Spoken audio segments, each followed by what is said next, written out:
Benvenuti a Veneto in Transizione, un programma che racconta la scena culturale ed imprenditoriale del Veneto. Alcune puntate saranno dedicate al tema della Grande Guerra, perché quest'anno è il centenario e le iniziative promosse anche dalla Regione sono veramente tante. E a questo proposito sentiamo l'intervento del vicepresidente Marino Zorzato. Qual è il master plan della Regione per il programma della Grande Guerra? È stato un mosaico importante, fatto di tasselli, una somma di tasselli che vanno dagli eventi culturali, dagli eventi programmati nei prossimi 5 anni, perché non è un anno, il centenario è 4-5 anni di iniziative, e poi una parte strutturale, cioè opere, investimenti. Oggi presentiamo quelli, quasi 25 milioni di euro che la Regione investe su interventi della Grande Guerra, 9 milioni che mette il governo, quindi quasi 35 milioni di euro di investimenti veri, ma soprattutto opere che saranno fatte in tempi brevi e distribuite nel Veneto. Entro il 2015 i lavori devono cominciare, entro il 2016 devono finire.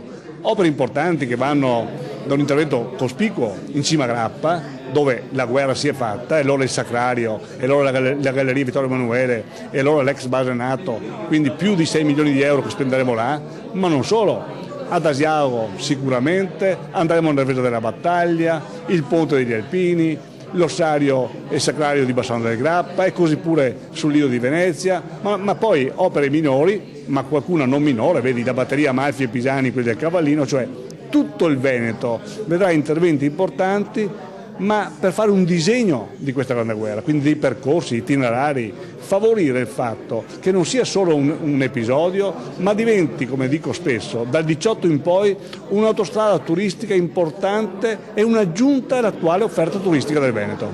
Ecco, sicuramente la Grande Guerra è uno stimolo per lo sviluppo turistico, ma sarà effettivamente sostenibile e duraturo negli anni questo sviluppo? È la sfida ed è una certezza. Chi va in Francia sui luoghi della Grande Guerra vede che la Francia ha trasformato quell'episodio grave di allora oggi in un'opportunità dove i valori restano, ma dove il turismo in qualche modo fa economia. Su quell'esempio e sulle nostre bellezze e la qualità delle offerte che abbiamo costruito questo progetto. Siamo certi del risultato. Se oggi il Veneto è già la prima regione d'Italia per il turismo, anche con questa aggiunta d'offerta diventerà e resterà per sempre la prima regione d'Italia. E come comunicazione online quali sono i progetti previsti? Oggi comunicare vuol dire comunicare con i metodi moderni, e allora certamente la carta stampata, certamente le iniziative, certamente le TV, ma noi stiamo lavorando sia sul sito, sia sull'app che faremo, sia sul rapporto con chi si occupa di comunicazione online, perché è un mondo nuovo al quale noi siamo assolutamente interessati a parlare. Un'ultima domanda, il calendario degli appuntamenti apre con il cinema. Noi apriamo al Teatro Verdi di Padova ai primi di febbraio con un'iniziativa che è la presentazione del film Fango e Gloria, che poi verrà distribuito in tutto il Veneto, nelle scuole, nei comuni, anche nelle case di riposo, perché riteniamo che quel prodotto culturale serva a ricordare, per chi in qualche modo la memoria l'ha un po' persa, a far riflettere anche i giovani del Veneto. Oggi affronteremo il tema della Grande Guerra, ma non dal punto di vista politico o di strategie militari. Quello che racconteremo è l'aspetto umano di una guerra che ha avuto dimensioni straordinarie sia come confini geografici sia come perdite umane. Lo faremo attraverso le lettere di chi è partito a combattere e di chi è rimasto a casa ad aspettare i propri cari. Dallo spettacolo Lettere dal fronte i nostri ospiti oggi sono Giovanna Digito, l'attrice del Teatro dei Pazzi, e il presidente del coro Monte Peralba, Gianni Battistella. Ma partiamo subito con un estratto dello spettacolo Lettere dal fronte.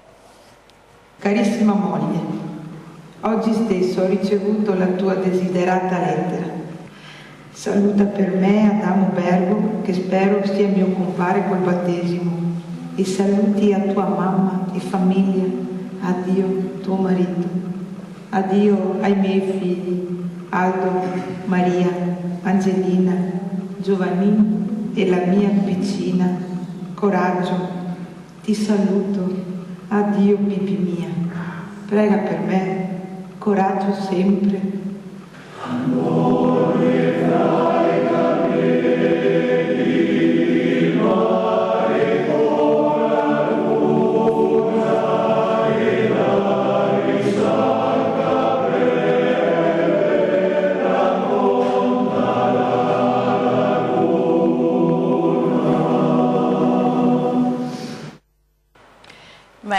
difficile non emozionarsi con queste testimonianze, Giovanna. Tu ce la fai? No, mai, neanche adesso. Confessa che ad ogni spettacolo. Sì, è una cosa che ti tocca dentro, perché se tu pensi quante giovani vite sono state sprecate, io dico sprecate, poi hanno avuto il loro percorso all'interno della nostra storia, che noi viviamo anche oggi, però sono state vite che hanno lasciato a casa delle famiglie, delle mogli, dei figli, delle madri, perché dobbiamo pensare erano tutti ragazzi giovanissimi, ma giovani, ma davvero giovani, e alcuni erano volontari che andavano a combattere per l'amore della patria, ma altri erano proprio, venivano dai loro affetti, dai loro impegni quotidiani, dai campi, erano in stalla a lavorare, poi non so, entravano alla sera, cenavano con la famiglia e il giorno dopo arrivava la lettera e loro dovevano partire. Certo. Per dove, per cosa? Dobbiamo anche catapultarci in quel tempo, non è come adesso che abbiamo tutte le informazioni a disposizione, il telefono, la televisione, i giornali. Quindi loro erano veramente in situazioni nuovissime per loro. In una lettera Agostino Tonetto, che è uno dei personaggi che scrive le lettere, dice: questa mattina ci hanno dato il fucile e l'abbiamo guardato. Nel pomeriggio ci insegneranno ad usarlo e domani andremo all'assalto. Raccontaci come è strutturato, tu sei l'autrice di appunto Lettere dal fronte, quindi come è strutturato lo spettacolo? Lo spettacolo, come dicevi tu, ha un occhio all'umanità della guerra. Leggo lettere di persone che erano al fronte, di soldati che erano al fronte, e leggo testimonianze delle persone che a casa o attendevano i propri cari o di persone che hanno subito l'invasione, perché poi noi nel nostro territorio abbiamo anche subito l'invasione. Certo. E quindi queste persone dovevano lasciare tutto quello che avevano, sfolare, i loro cari, i loro beni, tutto. Non avevano neanche il tempo di prendere qualcosa di prezioso, di caro per loro.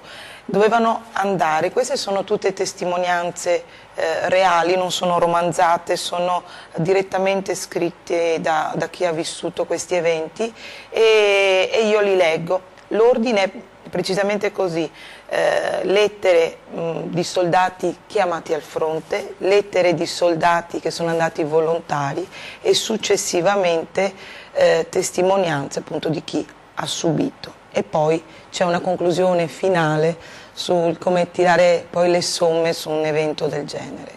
Abbiamo visto anche un pezzo appunto del coro. Gianni, che cosa rappresenta per te questo spettacolo da un punto di vista tuo personale, umano? Beh, è stato scelto anche il pezzo giusto secondo me, perché il titolo di questo pezzo è Ti ricordo. E effettivamente chi non ha memoria non può continuare a vivere, perché se anche i nostri figli non avranno memoria di noi, come potremo presentarci davanti a loro? È molto difficile far capire ai giovani d'oggi cosa era la prima guerra mondiale. Forse noi del Basso Piave la teniamo ancora dentro perché l'abbiamo sentita raccontare da chi l'ha vissuta, da chi ha dovuto combattere per la propria casa. Come io abitavo in via Carbonera a San Donà dei Piave, che ero neanche 200 metri dal fiume, e quindi l'ho vissuta anche da piccolo, perché quando avevo nel 54, 55, 5-6 anni andavo lungo le rive del Piave e c'erano ancora le trincee, i segni delle trincee, si trovava ancora qualche bossolo di pallottole, quindi a noi ce le insegnavano a scuola, probabilmente su una forma, diciamo, la storia come ci viene presentata nei libri, ma sentirla dal vivo, certo, da chi l'ha subita, beh, sì, è un da chi l'ha interpretata a suo malgrado, è molto diverso. E Giovanna, la tua ricerca epistolare quanto è durata? All'incirca sui 2 o 3 mesi, insomma, si raccoglie tutto il materiale e poi si cerca di... È stato difficile selezionare appunto le lettere per lo spettacolo? Allora è proprio una ricerca difficile perché tocca veramente dentro e è una sensazione, quando ti immedesimi ti sembra di essere lì, di viverle, e quindi a un certo punto desideri fare basta, dici basta, perché è veramente, prendi coscienza di quello che c'è stato e noi non ce ne rendiamo conto. L'Italia che abbiamo adesso, la patria che abbiamo adesso, giusta o sbagliata che sia, comunque noi la dobbiamo a chi ci ha preceduto in questa storia. E quindi poi a un certo punto di tutto il materiale che avevo a disposizione ho raccolto il materiale che più toccava le mie corde. Quella è stata la mia scelta. Che cosa hai voluto portare alla luce? Innanzitutto questa devozione, questo essere uniti, fedeli, obbedienti, i valori nella famiglia, perché quello che dava forza a questi soldati al fronte erano gli affetti che avevano a casa. Ci sono delle parole, soprattutto nelle lettere di Agostino Tonetto, lui scrive baci, vita, e scrive queste parole con la lettera maiuscola e con le doppie, perché avevano un valore, significato proprio... abbracci, ma li scrive in un modo, guarda, che capisci, senti la sua emozione. Sì, come se tu lo vedessi rappresentato in queste lettere, sempre di Agostino Tonetto. I suoi saluti alla fine di tutte queste lettere si ripetono tantissime volte: saluta mamma, saluta zio, e saluta il compare, saluta il cugino, tante volte. Come se fosse l'ultima volta che poteva salutarli. Capisci che sono abbracci, sono degli abbracci che non vogliono mai finire. Certo. E quindi sono lettere che appunto esprimono il valore della vita. E tra le lettere che più ti emozionano vuoi leggerci un passaggio, un estratto? Beh, queste di Agostino, c'è un momento quando nasce la sua bambina, nasce il quinto figlio, lui non sa neanche se è maschio o se è femmina, poi riceve la lettera. E io penso adesso, quando addirittura i mariti vanno in sala parto, seguono tutto, no? Si vede, e qui addirittura si viene a sapere giorni dopo. E lui dice: cara moglie, intesi che hai fatto una bambina e io ho piacere, perché quando ad nascer maschi aver quella fortuna come suo padre è meglio che sia figlie. E per conto che mi dissi del nome, mettigli che nome che vuoi te, perché io non so cosa fare, oppure mettigli quello che pensa Adamo Bergo, perché io sono sempre contento. Questa parola, quando lui dice io sono sempre contento, che felicità poteva avere in quel momento, sì. Ma era la gioia di pensare alla certo. famiglia. Il ricordo, il pensiero. Sì, che... Poi Agostino Tonetto non è tornato, poi non l'hanno neanche mai ritrovato il corpo di Agostino Tonetto, di cui conserviamo 100 lettere meravigliose. Quindi queste lettere sono state conservate dalle bisnipoti. Sì, la moglie le aveva conservate, la moglie Cecilia, e poi le bisnipoti hanno ritrovato tutte queste lettere ben conservate e hanno pubblicato il libro, proprio Lettere dal fronte di Agostino Tonetto, che è un libro di un'umanità e di una forza straordinaria. E il pubblico come reagisce quando il pubblico assiste allo spettacolo? Sì, è sempre molto commosso, anche perché tutti noi abbiamo un nonno, un bisnonno che l'ha vissuta questa cosa. In ogni nostra famiglia c'è un ricordo che noi possiamo riportare in questa lettera. È qualcosa che ci riguarda veramente da vicino. L'ultimo soldato che ha fatto la prima guerra mondiale è morto nel 2005, quindi 10 anni fa è finito l'ultimo ricordo del superstite, ma è una cosa veramente vicina a noi. Io abito in riva al Piave e tu passi su quel territorio, adesso che ho riletto tutti questi eventi, dice è la mia storia, quindi il pubblico, che poi ha età diverse, perché il pubblico è fatto di ragazzi giovani che vengono portati perché comprendano il nostro presente, e di persone che invece vogliono risentire un po' del loro passato, quindi c'è sempre una grande partecipazione emotiva. E anche tu, Gianni, hai avuto parenti, ricordi diretti di chi ha fatto la guerra? Sì, dicevo prima il ricordo del mio nonno, che era fra l'altro uno dei caimani del Piave, che andavano nudi con la baionetta a attraversare il Piave. La prima cosa che ha fatto quando sono riusciti a venire di qua a San Donà e quindi a respingere gli austro-ungarici, è arrivato a casa, si è tolta la divisa e adesso ha detto basta, mi fermo. Vi interrompo un attimo perché devo lanciare la pubblicità, ma Prego. torniamo subito. Pubblicità.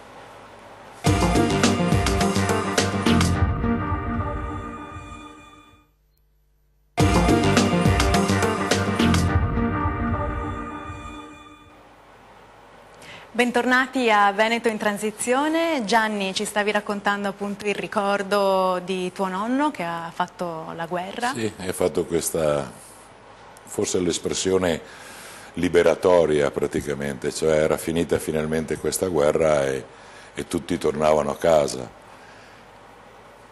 Secondo quello che diceva la Giovanna prima, il nostro coro di solito quando canta viene presentato. Si presentano i canti che si fanno, almeno qualche parola sul tema del canto, oppure qualche nota sulla musica, chi è l'armonizzatore. E qui invece non abbiamo bisogno di presentazioni, perché con le lettere scelte da Giovanna e lette con la sua bravura ci emozioniamo anche noi e veniamo praticamente già proiettati nel canto che dopo facciamo, interpretiamo. Anch'io ho avuto questa netta sensazione di avere tanti giovani che ci ascoltano. Viene suggerito loro anche di non applaudire durante lo spettacolo, ma se vogliono lo facciano solo alla fine, proprio per non tagliare quel feeling che creiamo fra le lettere, i nostri canti ed il pubblico. Penso che sia, per noi non è un'esperienza proprio nuova di teatro canzone, diciamo, queste sono. L'abbiamo fatto già, sempre con la Giovanna Digito, con gli amici del Teatro dei Pazzi, con Giovanni Giusto. Certo, avete già una collaborazione duratura. Già abbiamo Ascoltiamo fatto un pezzo, appunto, un canto del coro, sul Volo Chiaro. Ritorna ancora, ritorna ancora.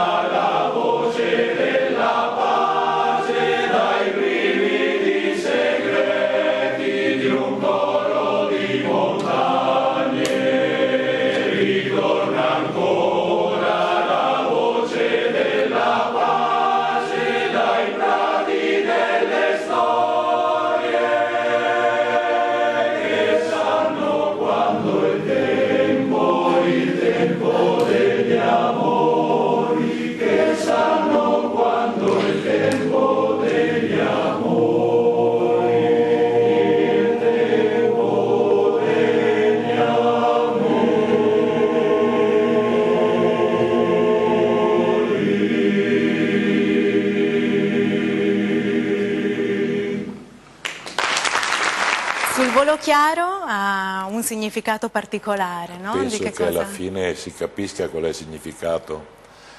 Un messaggio di pace. È stato scelto assieme alla Giovanna per dedicarlo, e penso che lo esprimerà lei dopo, dedicarlo a due grandi eroi, diciamo, della Prima Guerra Mondiale, fra l'altro uno di San Donà. Ma in queste ultime parole di questo canto c'è tutto il significato che noi vogliamo portare con questo spettacolo, tornare alla pace, tornare a questi cori di montagne, non coro di montagna, ma cori di montagne, che praticamente fanno nascere in noi quella speranza che si possa trovare ancora l'amore che è chiamato alla fine. Giovanna, invece vuoi raccontarci qualche altro aneddoto dello spettacolo? Beh, allora mi collego un attimo a quello che ha detto Gianni, l'eroe sandonatese al quale poi è stato dedicato questo canto è Giannino Ancillotto, appunto lui nasce a Sandonà ed è un eroe straordinario poi per noi sandonatesi perché a 20 anni era già stato insignito di 2 medaglie d'argento e una d'oro e poi questo canto noi lo dedichiamo anche a Francesco Baracca, altro grande eroe.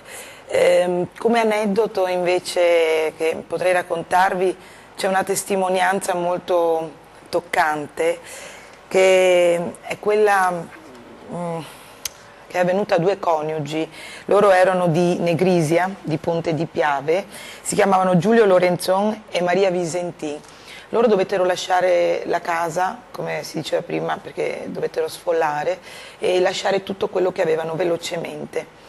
Dopo 2 o 3 giorni, quando il combattimento si calmò un po', Maria e Giulio decisero che dovevano tornare a casa, soprattutto Maria perché aveva qualcosa di molto prezioso per lei che doveva recuperare. Allora aspettarono la notte e poi attraverso i campi, nel buio, cercarono di arrivare alla loro casa. Era molto pericoloso, spesso dovevano cambiare strada per paura di incontrare soldati nemici, era una situazione molto pericolosa. Finalmente arrivano a casa e Giulio va a prendere il suo piccolo tesoro, ovvero lui aveva nascosto vicino al capitello, in fondo allo stradone della casa, un salame e un pezzo di formaggio. E invece lei va nel fienile e cerca, ma sempre nel buio, cerca e non trova quello che lei cercava. E quindi comincia a piangere, a pregare, cerca, piange, si dispera e alla fine trova quello che lei cercava. Cos'era? Il suo vestito da sposa. Ah, che bello. E lei esce così felice, dimentica del pericolo, alza il vestito e dice Giulio, l'ho trovato. Ma in quel momento quella voce di gioia che lei era uscita attira l'attenzione di un cecchino che le spara e lei muore sul colpo con il vestito insanguinato addosso. Il marito la prende e viene arrestato lui. Gli danno solo il tempo a Giulio di metterla di seppellirla e lui fa una cassa con le porte della loro casa. Poi lui viene arrestato e accusato di spionaggio e a lui in quel momento non interessava niente, voleva solo morire assieme alla sua giovane sposa. Invece poi viene liberato e la storia noi la sappiamo perché lui che le è sopravvissuto molti anni ha raccontato sempre della sua amata Maria questa storia. Sono testimonianze veramente toccanti. E come valori hai scoperto dei valori che oggi si sono persi? Sì, infatti questo spettacolo viene rappresentato anche in chiesa spesso, l'abbiamo fatto già in diverse chiese proprio perché siamo invitati dalla comunità, poi perché ancora forte si riconosce soprattutto il valore della famiglia e del soccorso tra le famiglie, tra le persone, l'aiuto, come non c'era niente, solidarietà che oggi c'era niente e quel niente si divideva con le persone che entravano in casa tua, che erano sfolati, che avevano perso tutto, un grande senso di solidarietà e di fratellanza. E quando si potrà vedere il prossimo spettacolo? Il prossimo appuntamento è il 30 gennaio e saremo in una versione particolare però perché all'interno di una rassegna voluta appunto dal ristorante Il Concerto presso l'hotel Titianin qui di Treviso e durante una cena che si tiene ci saranno 3 momenti dove si abbasseranno le luci e verranno estrapolati 3 momenti di questo spettacolo di lettere e di canti del coro Monte Peralba. Benissimo. Giovanna, tu sei anche la fondatrice di appunto Teatro dei Pazzi. Teatro dei Pazzi. Raccontaci un po' la genesi di questa compagnia dal nome così originale, perché Teatro dei Pazzi? È un'idea dell'altro fondatore che è Giovanni Giusto. Lui veniva dalla musica, lui aveva un gruppo musicale che si chiamava I Fulminati, quando abbiamo fondato la compagnia teatrale l'ha chiamato Teatro dei Pazzi, giusto per stare in tema, con lo slogan chi vede il Teatro dei Pazzi diventa pazzo per il teatro e quindi questa è stata la nostra missione, diciamo, far impazzire il pubblico con i nostri spettacoli. Noi facciamo spettacoli sia storici come questo e altri, perché Giovanni poi lui allo spettacolo Il Piave mormorava, che è uno spettacolo meraviglioso sulla prima guerra mondiale, sempre assieme al coro Monteperalba, uno spettacolo corposo con diapositive, diversi attori, uno spettacolo molto molto bello.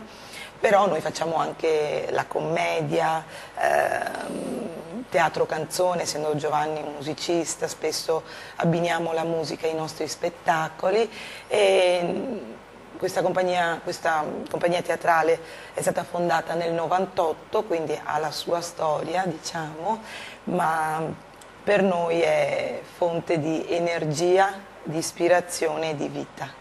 Pensa, ti racconto questo aneddoto, io vivo a Londra e un giorno vado al supermercato a fare la spesa e trovo una compagnia che si stava esibendo tra gli scaffali della frutta, verdura, e stavano facendo uno spettacolo appunto all'interno del supermercato. Mi potrebbe essere un'idea per una prossima rappresentazione? Adesso sì, visto la crisi culturale, economica, culturale, ormai si stanno cercando posti assolutamente alternativi. Noi poi, essendo di Sandonà vicino a Jesolo, abbiamo come posto alternativo la spiaggia, quindi noi spesso andiamo con la sabbia sotto i piedi a portare i nostri spettacoli, ma ormai da anni è quasi una nostra caratteristica. E le vostre vite, sia tua di Giovanna e tua di Gianni, sono dedicate all'arte praticamente, no? Avete vissuto, respirato, mangiato? Sì, assolutamente sì, e di questo ne sono felicissima, non saprei cos'altro fare, devo dire la verità. I giovani vanno incentivati in questo senso? Io anche insegno recitazione, ho una scuola di teatro per bambini e per adulti, il PADS, Piccolo Atelier dello Spettacolo, e per me, che a differenza tua, che immagino ti piace viaggiare, a me non piace viaggiare, però ogni ottobre, quando apro le porte della scuola di teatro, dico: io non vado per il mondo, ma il mondo entra qui, e ti assicuro che entra un'umanità infinita, straordinaria e interessante. Ringrazio i nostri ospiti e vi do appuntamento alla prossima puntata di Veneto in Transizione.